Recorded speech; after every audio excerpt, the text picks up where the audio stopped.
everyone. This is Kurt welcoming you to another episode of Nonsense. This episode, entitled Hepped-Up on GoofBalls, Jenn and I discuss how to handle it when friends, partners, spouses show up to hang out and they are on a different wavelength than you. Like they're hyper when you're mellow, or vice versa.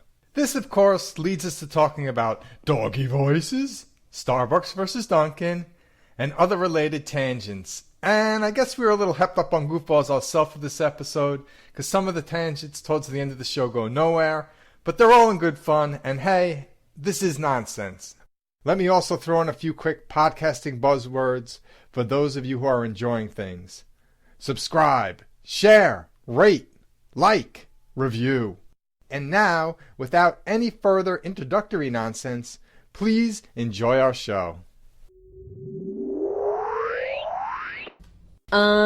So you wanted to talk about what happens when one person, the person like you're hanging out with, like you're in one place, so maybe you're more hepped up and like feeling a little more alert and active, and then the other person is feeling mellow. How can the two coexist? Yeah, can you both be in the place that you're at and coexist? Because I think why I wanted to have it is because in the past, if we're being real, and we've been together 18 years, we've always felt a bit of tension if some person showed up in the other place. True or not true? It's pretty true. Yeah, it's pretty damn true. Well, considering it just happened this evening, this is a very timely, relevant topic. It's current events. I'm going to hold myself accountable and say I was just feeling a little off. And you were, which is interesting. Hepped up on goofballs? You were hepped up, but I think that was a little surprising because we were in bed, like laying there after your nap, and and we were both like, I'm tired, I don't really doing anything. And then how we went from that to then you're hepped up and I'm like mellow. But I think I was like holding on to stuff, and then we talked, and the Aperol Spritz is always a nice loosey-goosey. And so I've transitioned out of whatever I was holding on to that was blocking me from just feeling freer. That's gone. I have to cheers you. You did. Sometimes we generally call each other out on it. Mm-hmm. Like, we'll call out the situation. And then if you're the person who's in it, that's always a journey. Yeah, it's a little rough. Sometimes you get lucky. Well, cheers to you. You bounced out great. Oh, thank you. You really did. You did awesome.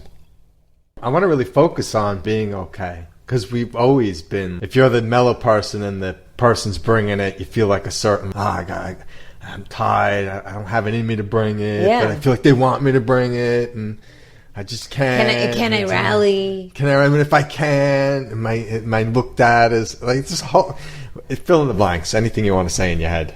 Yeah, you can go down the rabbit hole. And then let us know, is it just us? Or do people, this happen to people? You're mellow, your friend shows up super hyper. You're super hyper, your friend shows up mellow. Like, how do you resolve that? Does it cause an issue? Do you call it out? Are we the only ones who just figured out now to call it out and get on top of it? Well, I think the ideal scenario is wherever anyone's at, it's just okay. And you see where the other person is and you recognize it and you're cool with it. And then maybe it comes around and, but in the meantime, you'd still have a good time. This is my ideal scenario. If I'm out with friends or something and I'm just feeling more chill, or I would hope it's just all good. So just having one, it sounds like what you said in that is one, having the awareness, and having the awareness to just call it out and say, I'm feeling chill, they're hyper, it's all good. I'm hyper, they're chill, it's all good. Yeah. It's like as simple as that. Saying it, believing it, being it. So you can dispel it. It's like a magic spell. That sounds fun. That's a magic spell. If you can say it, if you can know you're in something, your mellow friend shows up super hyper. Just so happy, full of energy, and you're happy, but you're just super mellow and quiet even. And you're like, whatever's going off in your head. And then you say, wait a minute. And you could say it to yourself, or your friend says it to you. Either way it works, right? Yeah, but then that begs the question, is there a responsibility? Does the responsibility lie with both parties? So if I'm mellow, is it my responsibility to say to my friend who's more perky, I'm feeling super, just super mellow, I hope that's okay?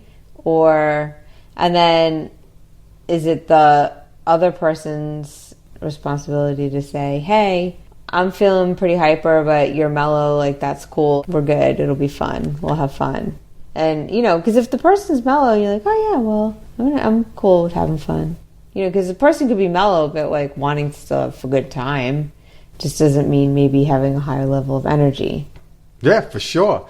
I think I like what you're saying, but within that, I like calling it out even in a fun way.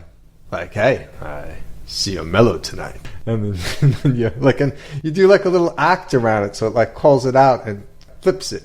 I feel like doing an act around it just spells, it's like the magic spell. And how it goes, like, hey, I see you're mellow tonight.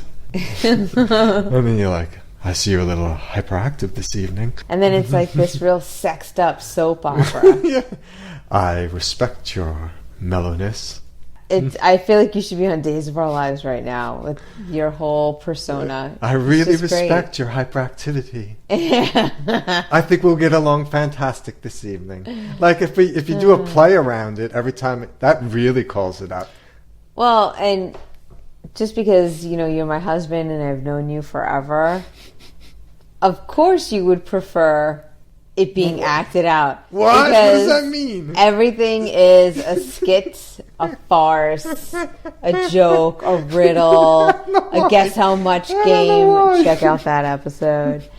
That's your jam. You're all about, let's make everything a game. You know what? So yes. I think I like fun. Is that wrong? Is that so wrong? Is it wrong of me to like fun? I like fun. I can't help it. Having fun is the best. So wait, what's funner than fun? I don't know. Fun? More fun? The most fun? The most fun? You know what's funner than fun? Doggy voices. Oh. We're going to do a doggy voices show when we have a dog. We're in between dogs now. But when we get a dog, we'll do a doggy voices show with our dog. And he'll have the best time because all of a sudden, he won't know why, but his parents are going to turn on him and just start, like, as long as they can, just giving him doggy voices and treats and calling him different names. It'll be called Doggy Voices. I love it. You'll do the episode. It's so fun. You will. It's you so will. funny. So look forward to that. We're going to get a dog. I could just pick, I was looking at, this is a sidebar. We have a picture of Andy, our first dog, on the side of the refrigerator. And I was looking at him today in that picture, and it was one of the most beautiful pictures that we have of him just sitting in the grass. And the grass is so green and it's a beautiful day and he's just looking all regal and like he's just in his element. And I stopped and for the first time in a really long time, just like looked at the picture and remembered Andy and what it was like when he was around, and it was awesome. So yeah, Doggy Voices episode. When we get our dog, oh my God, it's going to be so great. And we had Andy, who was the most regal, gentlemanly, Mr. Manners kind of dog ever. Yeah, he's the best. And then we had Bernie, who had too much love to give. So much. And he endless love to give. He couldn't give enough. He was wonderful. He was a sweetheart. He really, really was. He radiated love. Bernie was daddy's boy. Homebody, just wants to stay home. Be with the people he loves. Andy, he was pick up and go. Super chill, like down for anything. And he knew me on a soul level. Like we saw each other. Yeah, that was a soul connection. So awesome. Yeah, many lifetimes together, no doubt. Yeah. So our next dog's going to be Yogi. Yes, we already have his name. If you haven't noticed the pattern, Jen is / a Yankees fan. Yeah. Not that she's not a Yankees fan, we just don't watch baseball. Yeah, it's just after moving to PA and, we hung in there for a few years. I even tried to get the radio station. It would come in like scratchy. But now life is too busy for me to pay attention to baseball, but I will always be a Yankee fan. So, we've got Andy Pettit, Bernie Williams, and next up is going to be Yogi Berra. Andy, Bernie, and Yogi. Yep. That's cool. I don't know where we're at in the show. We're going to do Doggy Voices episode. That'll maybe edited out after I re-listen to it. Or maybe I'll leave it. Maybe it was okay. Maybe you guys like what we say, and I'll just leave it. But I hope we covered the topic. Call out. If you're hanging out with your friends or your spouse and you're on different levels and it's caused weirdness in the past, try calling it out in a fun way or talk about calling it out before. I think that's even better. You talk about it. I find it's best to talk about things when both people are in fantastic moods and well rested. That's the time to bring up anything. And the time to bring up anything else is never. Yeah. I really believe that. If you're tired and I'm not tired, and I'm going to bring up something to you? Why? Yeah, I love that. Why would I bring that up to you? Like, I want to talk to you about, you look tired, but I want to bring up something really important to you that's going to require your attention and then you to make a decision. Ready? And you're like, what? What's happening? That's a good exercise in that person saying, I'm sorry, I have to stop you. I can't right now. I think a hand up is a pleasant gesture. A hand up, not a hand in the face, but just like a hand up, like a whoa. So no hand over the mouth, or no like shh. No pushing the lip up in a fashion. No touching, no touching. Keep a respect. I don't care if it's your spouse. Keep a respectful distance. No touching, no jeering. Just a gentle hand up, like whoa. I love you, just not now. When I have the energy, I'll give you 2 thumbs up.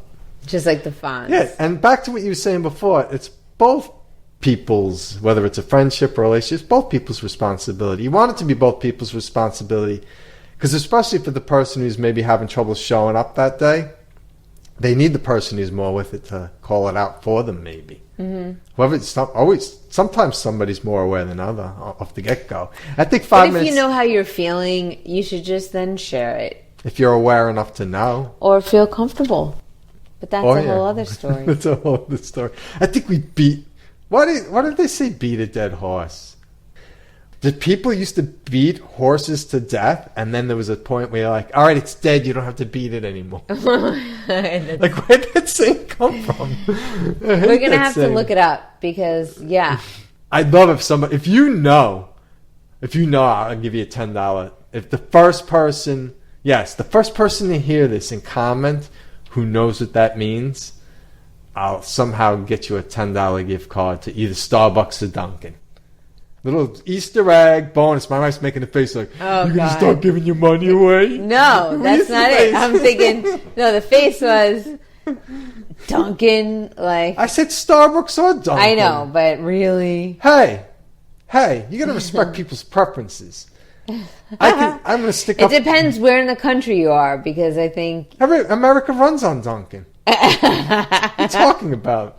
Remember that t-shirt I used to have? Yeah. It was a Dunkin' Donuts t-shirt and Dunkin' Donuts colors, brown, pink, orange, all the fun colors. And it said, friends don't let friends drink Starbucks. I hope I didn't get rid of that shirt. I think I did. I hope I at least took a picture of it. We could state preferences on the show, but say 60% of our viewers are Dunkin' Donuts viewers, and now they just shut off the show because you diss Dunkin'. I'm not dissing Dunkin'. You were doing something to Dunkin'. I'm going to listen back and see what you did. You didn't do nothing to Dunkin'. You plead innocence? No, there's a little bit of... There's no reason for it. Well... When we have... Let me ask... Their coffee's a little weak. I'm going to cross-examine you. When I was 21 and living back home on Long Island, and there's Dunkin's on every corner, and all you do is walk in and go... I'll take a medium, light and sweet with half and half, then that was magic, and it was delicious. Magic, and it was delicious. But now that I'm older and I have taste buds, it's rare to get a good cup of coffee from Dunkin' Donuts. I don't know what happened. I'm 50-50 on what you're saying. Because you were on the Starbucks train for a while. No, you were all up in Starbucks for a period in time. Is that what you thought? Yeah. Come on. Can I tell you what I was doing? Oh. Yeah. Secrets? Yeah, secrets. I was trying to turn secret lovers into a secret song. I know. I was but like, you can't say no, secrets that's twice. just. I was like, oh, now he's just changing the tune entirely. And now he's trying to change the subject. So I go went ahead. along with Starbucks for a while. I went along for the ride. You were on the Starbucks train, and I went on it the best I could. I'd never, ever got just a cup of coffee from Starbucks and said, this is wonderful, I'm really enjoying this. Ever. I always, in my dramatic fashion, say something about it being bitey or sharp. And that's, You did not. And that's not, and I'll put it 100% on me. My coffee taste buds are not evolved. It's not you, Starbucks, you're wonderful. I'll put it all on me. But it bites me every time. Even if I get the weak roast, do they call it the blonde? I'll take the blonde roast. It still bites me. There were times that you enjoyed your cup of coffee. Yes. There are many times I enjoyed my cup of coffee. When I paid $4, $5, $6 for it. If I get a cup of coffee at Starbucks, I'm never happy. If I get one of their I'm gonna treat myself today drinks, I love it, of course. They're gonna put whipped cream on it and caramel drizzle, and there's gonna be caramel or caramel in it, depending on where you're from. Like, how am I not gonna like it? Put a little extra cream in there, make it put a little froth in, like put chocolate sprinkles. I don't know. Yeah, how am I gonna like it? You're lighting up when you talk about it. I would never. If anybody knows me, I'm frugal with myself. I am. I keep it on the DL. I don't know what that is, but I'm happy in it. And I would never get that every day. And I need to drink coffee every day. I love, as a good standard, I just want coffee every day, and I don't want to pay through the window for a cup of coffee. McDonald's, when you have the app and you get $1 iced coffee in the summer with just cream, I'm sorry, that's legit good. Oh, Legit I don't know. good. I've never really had McDonald's coffee, so I can't speak to it. So Starbucks bites me unless I get the specialty ones. Dunkin', to speak to your point, the best one we have, and it'll kill me if they close it, is actually at a Speedway, which used to be a Hess. The best Dunkin' Donuts is not even in Dunkin' Donuts. It's Dunkin' Donuts inside a gas station. I know, and it really is. And when we go in there and you get a cup of... I'm pointing at you. You're pointing. I'm pointing directly at you. Kurt is pointing. He is so passionate right now. Recvino, Folio out. When you go in there and we're on a chat and we both are in the mood for it, and we're like, let's stop in Dunkin'. Yeah, and I'm like, I'll even get a donut. You like that cup of coffee. And the Speedway in Lidditz on Oregon Pike meets Oregon Road. Yeah. Those donuts are always Fresh. like a 10 out of 10 fresh. Coffee's a 10 out of 10. The donuts are a 10 out of 10. I have gotten a couple munchkins, and they were always delicious. I love the blueberry glaze munchkin. Why isn't every Dunkin' like that?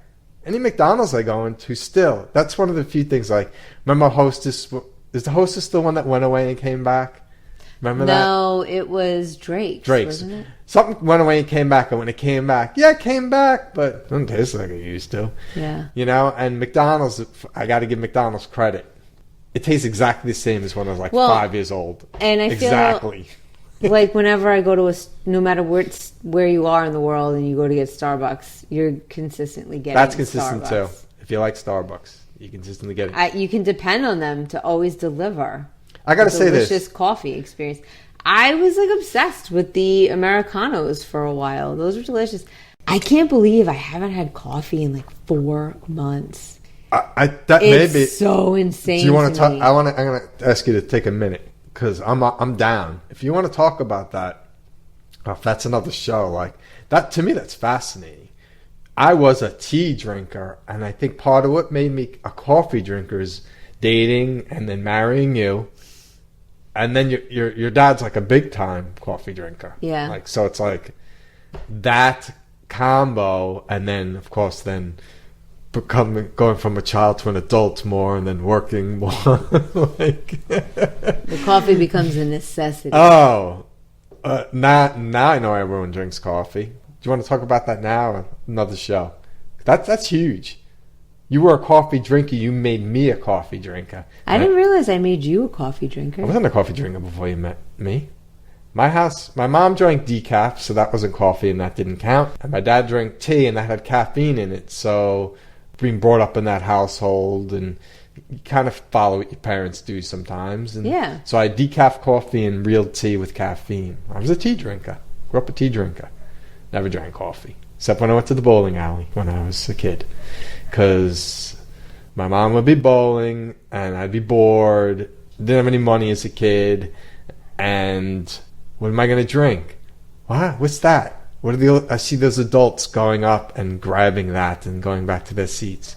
And they're not paying for it, and everyone's smiling, and nobody's getting in trouble. I'm going to do that too. So I'd belly up to the milkshake bar where the coffee machine was set up, and I'd pour myself a coffee. Oh my God. How old were you? I just realized I started drinking coffee when I was 5 or 6. That's Whoopsie. crazy. What's the statute of limitations on child abuse? It's not child abuse. My mom didn't know I was drinking it. That's crazy.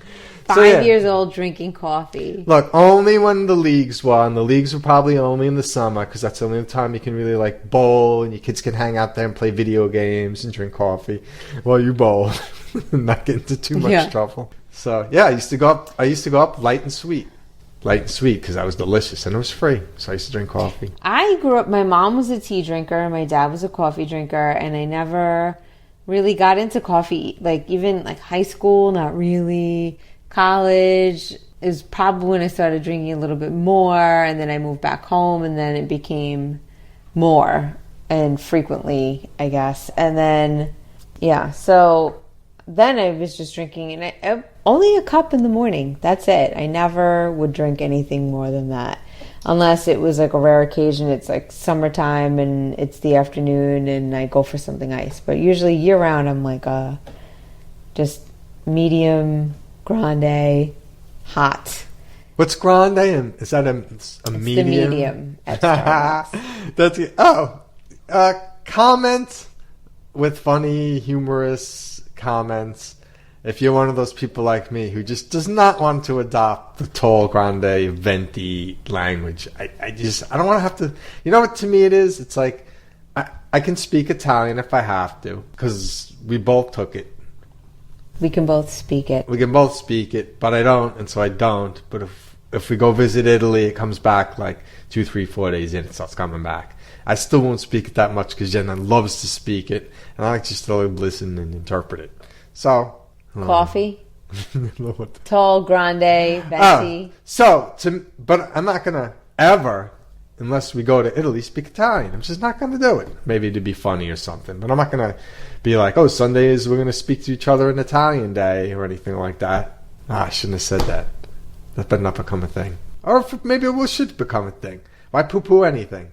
I was thinking that's kind of a great idea. I would love that. I will do it. You know I love speaking Italian, and I want to become fluent in it because we're going to live there one day. I will do that. This is a relationship compromise. You want that, and I hear that you want that, and it doesn't. I'm not sweating it. It doesn't bring any stress or anxiety in me. But do I want to do it per se? Just by myself, not even if I'm not thinking of you. If I'm in a cubicle in a sealed, silent container with headphones on, and they ask me this question, and nobody else exists in the world, and they're like, "Do you want to speak Italian every Sunday?" You in the cubicle, whatever you're in, sealed container, hermetically sealed. Do you want to speak Italian on Sundays? No. Why are you asking me this? Where am I? What is this? Am I going to be tortured? And then you wake up from that and you look over at me and it's a Sunday morning and I go, Buona mattina. And I go, no. So it's a gimme. It's a concession. It's I want to do that for you. What will you do for me? Can I make a suggestion as to what I want? Sure. We're both Italian, mostly. Oh, yeah. I'm all Italian. You're the. You know what's funny? Outlier. You know, I'm cool with that. I don't need you to put that I'm all Italian in my face because I love because you know what? I do that. Let's take a poll number 2. Poll number 2. Who looks more Italian? Well, that's not even a poll, Kurt. What are you saying? You're going to give it away right now? You look more Italian. I thought you were clearly. Irish when I met you. I'm like, ooh, a fiery Irish Yeah, girl. oh, no. And then you were like, oh, Vitello. She's on the menu. I said that. No, you didn't say that. That's a pretty... if I'm 10 years older than you and we're just meeting and everything's real cool like, and then I say, Vitello, you're on the menu. Why are we even sitting here right now? Let me ask you the truth. Let's say I said that like that. Everything was cool for the first 15 minutes. Oh, this is fun. I like this new person. You're painting such a scene. I like this girl. She's fun. And then that line comes out. Wherever you're feeling, where does it go? You know what? I'd have to take it from a point of view of like total facetiousness. Yeah, because that's true. For that line to be weird, it would have to come in at the first minute. You'd have to just be a weird person and pick up weird vibes or something. No, the first minute I may throw you off. Yeah, if we're talking 15 minutes and I say that, you're going to take it as a joke because you're already like, oh, this guy just jokes around about everything. Yeah, because I'd have a sense of, like, I'd have a flavor for you. So if we just met and we saw each other and like, hey, I'm Jen, I'm Kurt, and you said to me like, so Kurt, but you look Italian or something like that. And I'm like, oh yeah, I'm 3/4 Italian. My dad's dad was German, so I got the German name. Oh, okay. What do you look Irish to me. No, I'm not. I'm actually 100% Italian. Oh, really? What's your last name? Vitello. And then I said, whatever we said. Oh, you're on the menu. Vitello. Oh, but it's how you say it. Yeah. If I said, I don't even know how to say it funny. Because it's not something I never said that. So it's your line. Why do you have that line? Wait a minute. What's going on here? Why do you have that line in your head? That's your line. Like, do you have a movie in your head? And that's a No, line I'm on the menu. It's just a fact. Vitello Parmesan, like, there's all sorts of... Do you like the fact that you're on the menu? Yeah. That's what it is. I love my last name. And that you're on the menu. And that's why I kept my last name when we got married. Because I want to say I'm on the menu. That's why. I love my name because I love my grandparents, but I love all the names in my family. Like, isn't there like 4 of them? You're rolling with 4, yeah. But you get 1. All right, so you've got Becker. 2. You've got... Oh, you just... Now, if anyone takes my date of birth and what you said, I'm going to have to bleep that out. It's going to go where Jen said the name she just said. Because now if they take my date of birth and that, what are you trying to get? Oh, mother's maiden name. Are you trying? All right, we got to cut that out. That's the question. You're trying to hijack my identity? I know his mother's maiden name. He's trying to hijack the identity. Now I can't talk about that, but just know you're rolling with 4 names. That's all you got to know. Okay. You're not going to know any more than that. You're rolling with 4 names. I don't even know where we're going. So anyway. We need to wrap this up. This has been Kurt. This is Jen. And you've been listening to Nonsense. Until next time, everybody. Peace. Namaste.